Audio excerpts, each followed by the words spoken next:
నమస్కారం వార్తలకు స్వాగతం. ముందుగా ముఖ్యాంశాలు. వర్ల రామయ్య ప్రెస్ మీట్, పలు అంశాలపై వివరణ.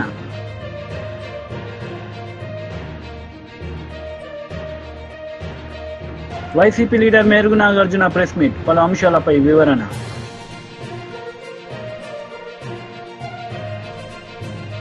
వైసీపీ లీడర్ మీడియా సమావేశం నిర్వహించారు. ఈ సందర్భంగా పలు అంశాలపై ఆయన మాట్లాడారు. తప్పకుండా ఉంది. ప్రజలకు వాస్తవాలు చెప్పాల్సిన అవసరం కూడా తప్పకుండా ఉంది. ఎవరైతే ఇటు జరిగిన సంఘటన ఒక దురదృష్టకరమైన సంఘటన. ఎందుకంటే కడప చరిత్రలో కడప నియోజకవర్గానికి సంబంధించి ఎప్పుడు కని విని ఎరగని విధంగా ఆ సంఘటన జరగడం నిజంగా దురదృష్టకరమైన సంఘటన. సో ఆ రకంగా ప్రొవోక్ చేసే కార్యక్రమం టీడీపీ ఎమ్మెల్యే గారు చేయడము,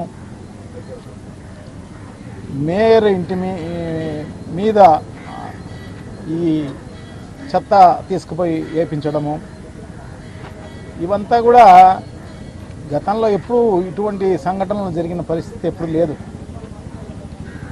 ఎలక్షన్స్ వరకు పార్టీలు అనేటివి ఉంటాయి, కానీ ఎలక్షన్ అయిపోయిన తర్వాత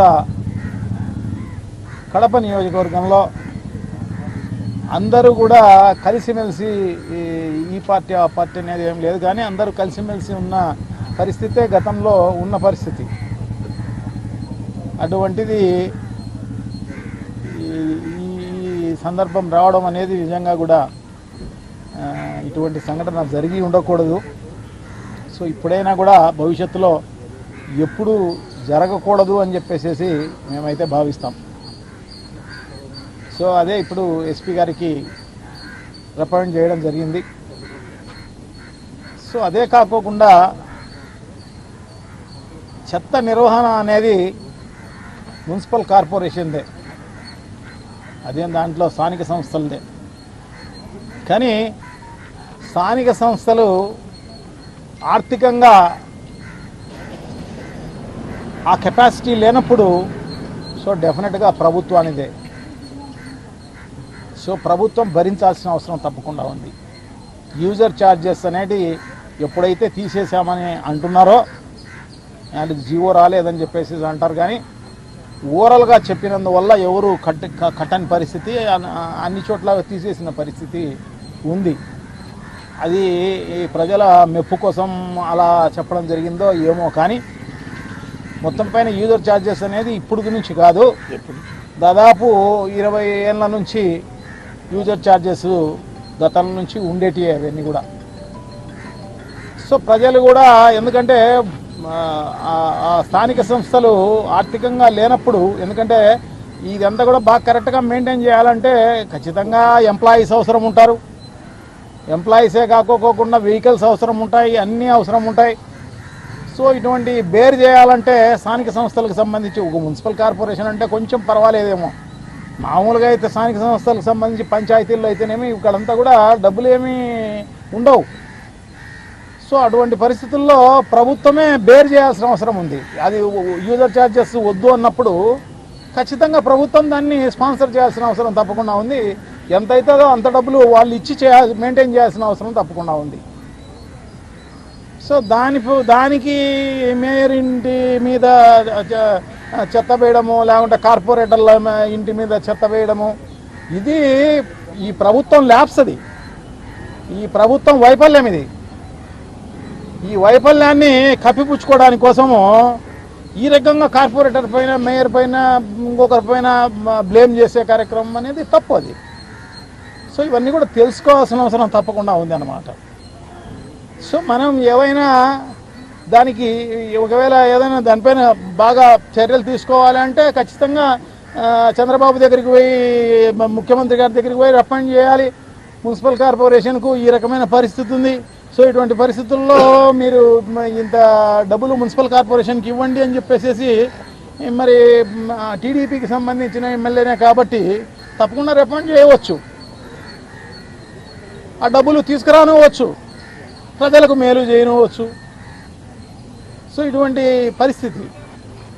సో భవిష్యత్తులో ఇటువంటి పునరావృతం కాకూడదు అని చెప్పేసి మేమైతే భావిస్తామన్నమాట. సో అదే విషయం ఎస్పీ గారికి కూడా రికమెండ్ చేయడం జరిగింది. ఎస్పీ గారు కూడా సానుకూలంగా స్పందిస్తారు అని చెప్పేసి నేనైతే భావిస్తాను అన్నమాట. నాతో పాటు మా డిప్యూటీ సీఎం అంజద్ బాషా గారు పాల్గొనడం జరిగింది. అలాగే మాజీ డిప్యూటీ సీఎం, తర్వాత మా మేయర్ సురేష్ బాబు అయితేనేమి, మా రాజంపేట ఎమ్మెల్యే గారు శ్రీ అమర్నాథ్ రెడ్డి గారు అయితేనేమి, బద్వేల్ ఎమ్మెల్యే గారు సుధమ్మ గారు అయితేనేమి, మాజీ శాసనసభ్యులు రాయచోటి శ్రీకాంత్ గారు, సో మా ఎమ్మెల్సీ రామచంద్రారెడ్డి గారు అందరం కలిపి మేమంతా రికమెండ్ చేయడం జరిగిందనమాట. సో తప్పకుండా ఆయన ఎస్పీ గారు, పోలీసు వాళ్ళు, ఎందుకంటే ఇమ్మీడియట్గా పోలీసు వాళ్ళు కూడా రియాక్ట్ కావడం జరిగింది. వాళ్ళను తీసుకొచ్చి 9 మందినో ఏమో తీసుకొచ్చి ఇమ్మీడియట్గా స్టేషన్కి తీసుకురావడం జరిగింది. ఎవరైతే టీడీపీ పోలిట్ బ్యూరో సభ్యులు వర్ల రామయ్య మీడియా సమావేశం నిర్వహించారు. ఈ సందర్భంగా సీఎం జగన్ రెడ్డిపై మండిపడ్డారు. నేనైతే ఒక 420 కేసు, ఆ కేసే నిజమనుకుందాం. ఒక మహిళ, ఆమెదో బాలీవుడ్లో సినీ నటట, ఆమె ఇక్కడ కృష్ణా జిల్లాలో మొవ్వ ప్రాంతంలో, పామరు నియోజకవర్గం మొవ్వ ప్రాంతంలో ఉండే ఒక ముఖ్యమైన వైసీపీ నాయకుడికి పరిచయం అట. ఆ పరిచయం కాస్త ఇంకొంచెం ముందుకు వెళ్ళింది. వాళ్ళిద్దరికి ఏదో కొంచెం మనస్పర్ధలు వచ్చినాయి, తేడాలు వచ్చినాయి. పెళ్లి చేసుకోమని ఆమె అడిగిందట, చేసుకోనని ఈయనన్నట. ఆ డీటెయిల్స్లోకి నేను వెళ్ళటం లేదు, ఎందుకంటే అంత నికృష్టంగా, అంత మహిళల్ని అంత చూస్తున్నాం కదా రోజు. వాళ్ళ కథలు వాళ్ళ క్రీడలన్నీ కూడా మనం చూస్తూనే ఉన్నాం. తేడా వచ్చి పెళ్లి చేసుకోమని బెదిరిస్తుంది అంటే ఒక చిన్న కేసు రిజిస్టర్ 420 లేకపోతే ఇంకేదో కేసు చేస్తారు, థ్రెట్ 506 ఐపీసీ కేసు రిజిస్టర్ చేస్తారు. కానీ ఈ కేసుకి అత్యంత ప్రాధాన్యత వచ్చింది. ఎప్పుడొస్తాయి ఇటువంటి ప్రాధాన్యతలు? ఏదో దేశ ప్రధానం, దేశ రాష్ట్రాధిపతి, వీళ్ళెవరన్నా అంటే ఇక్కడ అంతటి వాడైన సజ్జల రామకృష్ణారెడ్డి గారు ఇంటర్ఫియర్ అయ్యారు. ఇక్కడ కథ అంతా కూడా మారిపోయింది. ఈ జుగుప్సాకరమైన కేసు అన్నా, ఈ పనికి మాలిన ఈ దరిద్రపు కేసులో, ఈ చెత్త కేసులో,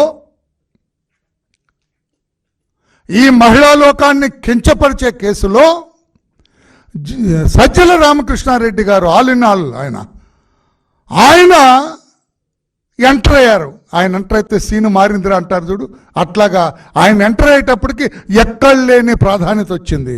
నో, మీరేం చేస్తారో నాకు తెలియదు. టాటా రాణా టాటా అప్పుడు కమిషనర్, పోలీస్ కమిషనర్, ఆయన రాణా టాటా అంటే ఎవరు, అందరూ ఏదో టాటా బిర్లాల ఫ్యామిలీ కాదు, అది లోకల్ అట, ఇక్కడ ఈ ప్రాంతంలో అతను ఆ కేసుని అత్యంత ప్రాముఖ్యత కలిగిన కేసులో అయ్యేటప్పుడు ఏదో కసబని పట్టుకోవటానికి ఆ రోజున నవంబర్ 26వ తారీఖున తాజ్ హోటల్ తగలబడితే వందలాది మంది కాల్చబడ్డారు కదా. ఆ కేసులో ముద్దాయిన కసబను పట్టుకోవటానికో, లేకపోతే ఐఎమ్ సారీ ఎక్స్ట్రీమిస్ట్ నాయకుడైన కొండపల్లి సీతారామయ్య గారిని పట్టుకోవటానికో వెళ్ళినట్లుగా విమానంలో వెళ్ళారట ఒక టీం ఆ అమ్మాయిని తీసుకురావటానికి. ఆ మహిళ, అది యాక్చువల్గా నాకు తెలిసి ఆ మహిళ ఫిర్యాదు అయి ఉండాలా, ఈ వైకాపా నాయకుడు ఇతను ముద్దాయి ఉండాలి ఆ కేసులో. పోలీసులు నిజంగా పనిచేస్తే మరి పోలీసు వ్యవస్థ తెలుసు కదా, 5 సంవత్సరాలు జగన్మోహన్ రెడ్డి గారు ఎలా వాడుకున్నారో, ఎలా ఆటలాడుకున్నారో పోలీసు వ్యవస్థతోటి, ఎలా చెడుగుడు ఆడాడో పోలీసు వ్యవస్థతోటి మనకు తెలుసు కదా. విమానం వెళ్ళారటండి ఈ అమ్మాయిని పట్టుకురావటానికి, కసబను పట్టుకురావటానికి. ఏదో అంతర్జాతీయ బందిపోటు దొంగలు, టెర్రరిస్టులు, ఎక్స్ట్రీమిస్టులు పట్టుకోవటానికి కూడా అంత వేగంగా పరిగెత్తారు రాణా గారు కానీ వారి టీం కానీ. ఈ కేసులో పరిగెత్తారు, విమానం ఎక్కి వెళ్ళిపోయారట. ఒక సీనియర్ రిటైర్డ్ పోలీస్ ఆఫీసర్ పనిచేసి వరలరామయ్య గారు ఎటుపోతుందయా మీ పోలీసు సార్ క్షమించండి సార్, అది జగన్మోహన్ రెడ్డి గారి పోలీసు వ్యవస్థ సార్, చంద్రబాబు గారు ముఖ్యమంత్రిగా ఉన్న వ్యవస్థ కాదు సార్. చంద్రబాబు గారు ముఖ్యమంత్రిగా ఉంటే ఆ కేసు ఇలా ఉండదు సార్. ఆ అమ్మాయి కేసు పెడుతుంది, వీడిని తన్ని తీసుకెళ్ళి లోపలేస్తాం. జగన్మోహన్ రెడ్డి గారు కాబట్టి రివర్స్ అయింది అది. ఆ అమ్మాయిని తీసుకొచ్చేటండి మీరు కూడా ఉన్న నిజాలు కొంచెం నిర్భయంగా రాయండి సార్. చంద్రబాబు గారి ప్రభుత్వం కదా, మీకంటే ఫ్రీడమ్ స్వేచ్ఛ ఉంది కదా. ఆయనంటే GO1 అని అదని ఇదని తీసుకొచ్చి మిమ్మల్ని కూడా ఇబ్బంది. కాంగ్రెస్ నేతలు మీడియా సమావేశం నిర్వహించారు. ఈ సందర్భంగా పలు అంశాలపై వారు మాట్లాడారు. जाहिर है इस देश की रीढ़ की हड्डी किसान है। जाहिर है कि जो किसान धरती का कलेजा फाड़कर अन्न उगाता है, उसको चिंता नहीं कि गर्मी हो, आंधी हो, पानी हो, बरसात हो, ओले हो, वो अन्न उगाता है, हमारा पेट पालता है। उस किसान को अगर बलात्कारी और हत्यारा कहा जाएगा तो आक्रोश होगा। और एक बात यह भी सच है कि किसान चाहे पंजाब का हो, चाहे हरियाणा का हो, चाहे उत्तर प्रदेश का हो, चाहे कर्नाटका का हो, यह असम्मान तो कोई नहीं सहेगा। तो आक्रोश बहुत हुआ और सवाल हुआ बीजेपी से कि क्या ये आपकी सांसद कह रही हैं या ये आपका आधिकारिक स्टैंड है? क्या आप भी आंदोलन करने वाले किसानों को, हक के लिए लड़ने वाले किसानों को हत्यारा और बलात्कारी बताते हैं? क्या ये आपकी सरकार का मत है? क्या ये आपका मत है? अपना स्टैंड क्लियर कीजिए। तो आज एक रेयर मूव में, क्योंकि हरियाणा का चुनाव भी पास में है और आगामी हार तो ऐसी है कि चुनाव टालने की मांग हो रही है। पता है कि 240 पर लाकर देश के मजदूर और किसानों ने सबक सिखाया है, अभी हरियाणा बिस्तर बोरिया बंधवाने वाला है। तो एक स्टेटमेंट आया भारतीय जनता पार्टी की ओर से जिसमें कहा गया कि किसान आंदोलन के परिप्रेक्ष्य में दिया गया बयान पार्टी का मत नहीं है, उनसे गहरी असहमति है इस बयान से और नीतिगत विषयों पर बोलने के लिए ना वो अधिकृत है, ना उनको अनुमति है और उनको निर्देशित किया गया है कि वो इस प्रकार के बयान भविष्य में ना दें। तो हमारे इस मंच से कुछ सवाल हैं। आपकी चुनी हुई सांसद है, चहेती सांसद है, बड़ी लोकप्रिय है आप लोगों के पार्टी में। अगर ये उनका मत नहीं है, अगर आपकी पार्टी का ये मत नहीं है, तो निकाल बाहर करिए ऐसे सांसद को। ये मैं हृदय से माफ करने वाली राजनीति अब नहीं चलेगी 2024 में। प्रज्ञा ठाकुर गोडसे की पुजारी को हृदय से माफ नहीं कर पा रहे थे, अब ये हमारा मत कह के पलड़ा झाड़ने हम नहीं देंगे। अगर ये आपका मत नहीं है तो इस देश के किसानों के खिलाफ जिसने इस तरह की बात की है उसको किसी कीमत पर संसद में बैठने का हक नहीं है। निकाल बाहर कीजिए अपनी पार्टी से, हाथ जोड़ के माफी मंगवाइए किसानों से, और अगर ये सब कुछ नहीं कर सकते तो आप खुद माफी मांगिए इस देश के किसानों से। ये तो बात किसानों के बारे में हो गई। उन्होंने एक अत्यंत विचलित करने वाली बात आगे भी कही थी जिसका मैंने उल्लेख किया है। उन्होंने कहा यहां पर बांग्लादेश जैसी स्थिति बनाने का काम अमेरिका और चीन कर रहे थे। तो हमारा सवाल है कि नरेंद्र मोदी की नाक के नीचे क्या वो इतने कमजोर है कि इस देश में अस्थिरता पैदा कर रही है विदेशी शक्तियां? तो इस पर पार्टी तो नहीं बोल सकती है। इस देश के विदेश मंत्रालय को, इस देश के गृह मंत्रालय को इस पर जरूर बयान देना चाहिए, जरूर स्पष्टीकरण करना चाहिए, क्योंकि हम भी परेशान हैं। आपकी सांसद कह रही हैं कि हिंदुस्तान की सरजमी पर अस्थिरता। బీజేపీ లీడర్ మీడియా సమావేశం నిర్వహించారు. ఈ సందర్భంగా పలు అంశాలపై ఆయన మాట్లాడారు. 2014 तक चीन की कम्युनिस्ट पार्टी दुनिया के सबसे बड़ी राजनीतिक दल था। 2014 में जब भारतीय जनता पार्टी के 11 करोड़ सदस्य हुए, उसके पश्चात भारतीय जनता पार्टी ये दुनिया की सबसे बड़ी राजनीतिक पार्टी के नाते पहचानी गई। सदस्यता ये सिर्फ संपर्क का कार्यक्रम नहीं, तो देश की जनता तक पहुंचकर भारतीय जनता पार्टी के विचार उन तक पहुंचाना,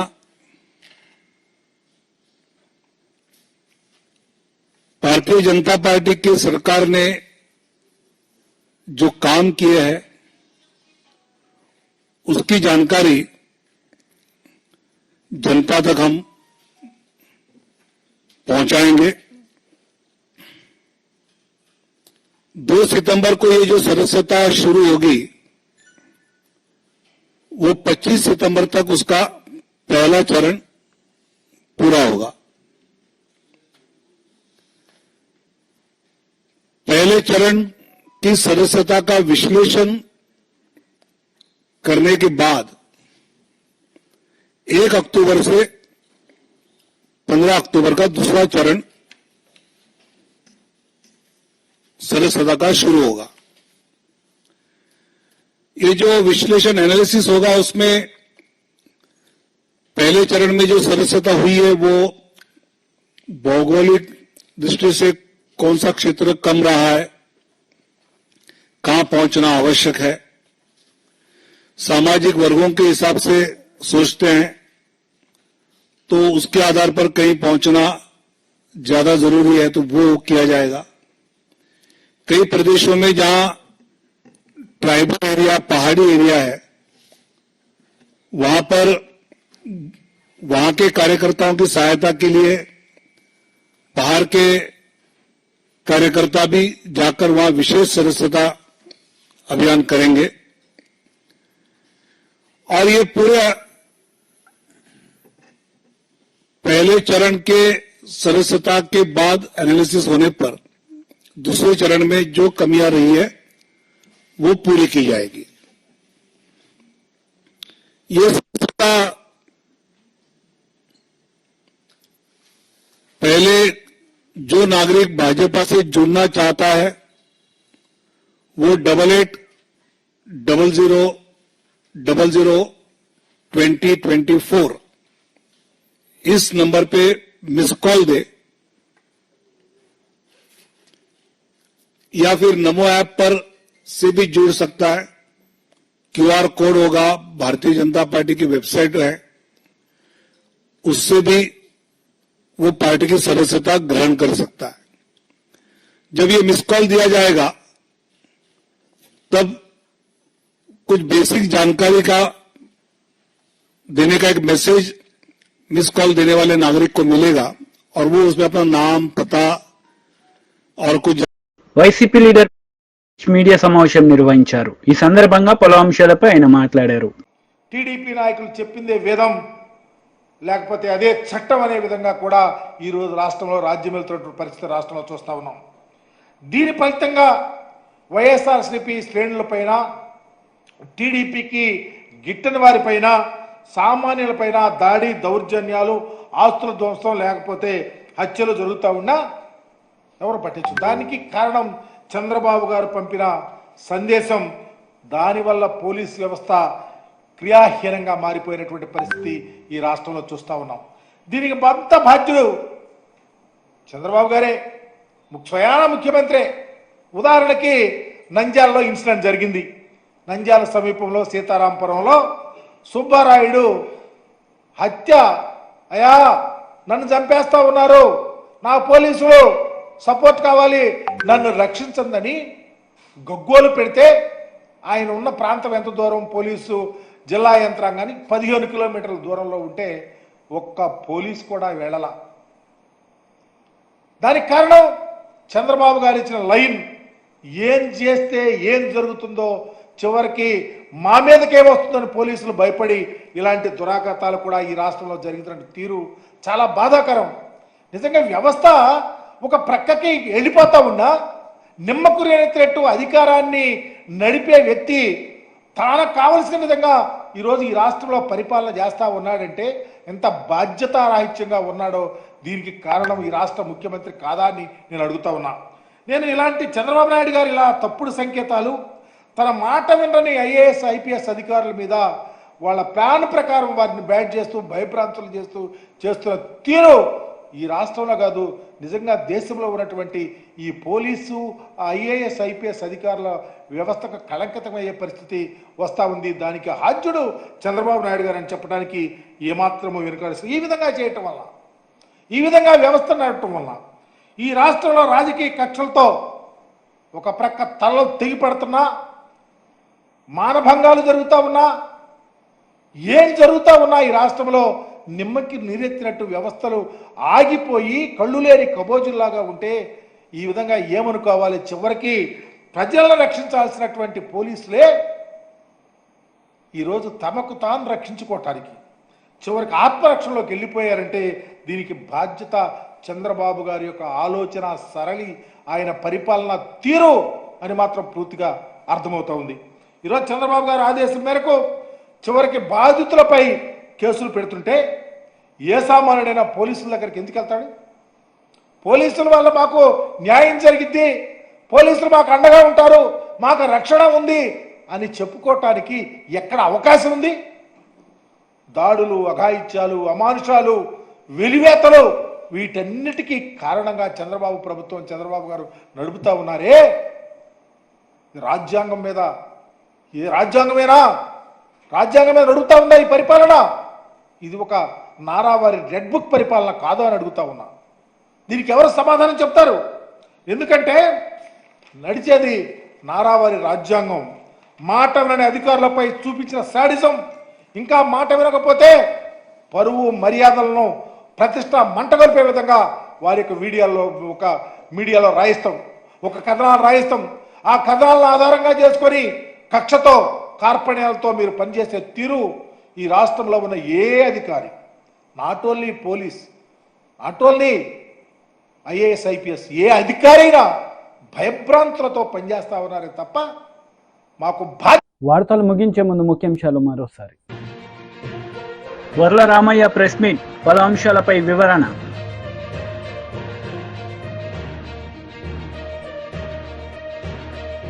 YCP leader Merugu Nagarjuna press meet, పలు అంశాలపై వివరణ.